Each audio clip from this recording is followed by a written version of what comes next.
This week on Country Music Junkies, we have a new band to introduce you to. They're from Vancouver, BC. The name is Darkhorse, and I have Paul from Darkhorse on the phone. Thank you so much for joining us, Paul.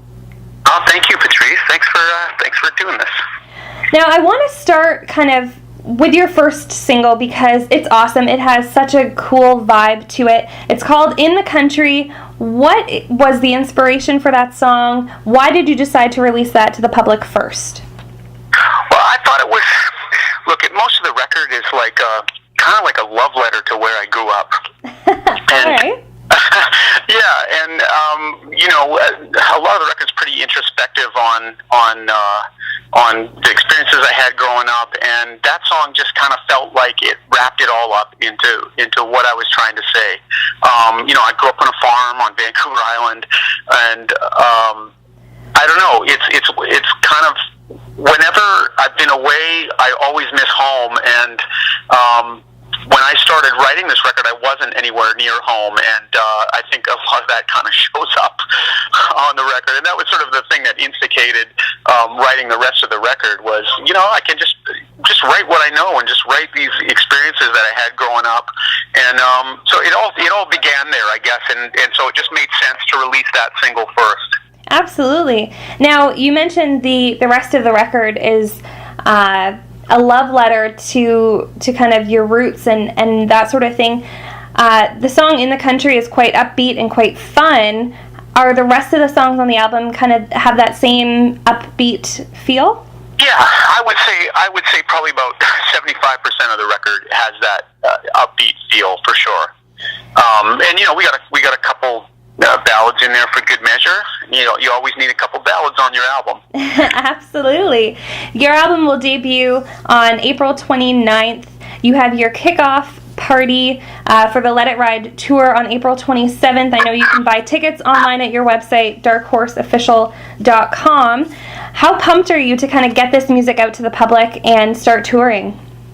I am so excited. It's funny that we're having this conversation today because today is literally the first rehearsal with the band since recording the album. So we're all pretty pumped to just get into the rehearsal studio today and play these songs. We haven't played them together as a band since we cut the album. So wow. It's pretty exciting for us. So literally in 45 minutes I'll be playing the very first song.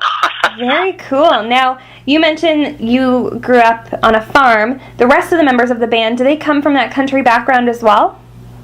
Yeah, well, they're all from guys from British Columbia, and not everyone grew up the sort of same rural life that I did, and but that's okay because they didn't have to write the lyrics.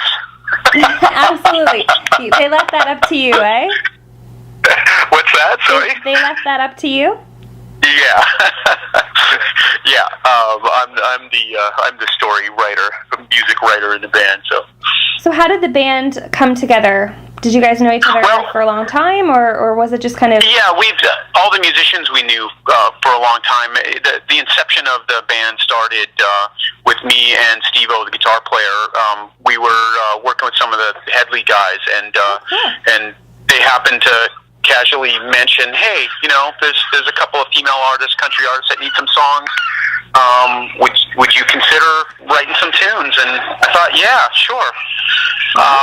And next thing I know, I'm writing a ton of country music, and I realized that's how Darkhorse started, was that I had all these songs that I didn't really quite feel were for anybody else, and I kept thinking, I'll save these songs, and when I find the right artist, I'll place them with it, and it just ended up being, there's no one else who can do this music except us. It just feels like there are songs about, our lives, and that's kind of, the whole record is really just, I've lived every word of these songs, so it just became a real personal thing, and it went from, just being a songwriter to having to do do this as like a mission in life, I guess. Well, it sounds like you're the right artist for the job. That sounds great. It sounds very authentic, and I'm really looking forward to hearing the album. The album's called Let It Ride. Fans, you can check it out. Head to their website, darkhorseofficial.com, for all of the details. And if you are out in the West Coast, definitely check out their kickoff on April 27th. You can, again, head to their website, darkhorseofficial.com, for all of the details on that. Now, Paul, if fans want to connect with you personally, how can they do so? They can just either reach out to me on Facebook, they can reach out to me personally on Paul Lane Official at Facebook, or they can reach out to me at Darkhorse Official. Either way, pretty easy. Excellent. Well, Paul, thank you so much for giving us a heads up on what's going on with Darkhorse. We wish you the best of luck with the album release. Let It Ride on April 29th and the kickoff on April 27th. A busy month coming up for you. And absolutely. Have fun with the rest of the band later today practicing all your songs. All right, Patrice. Thank you so much. Thank you.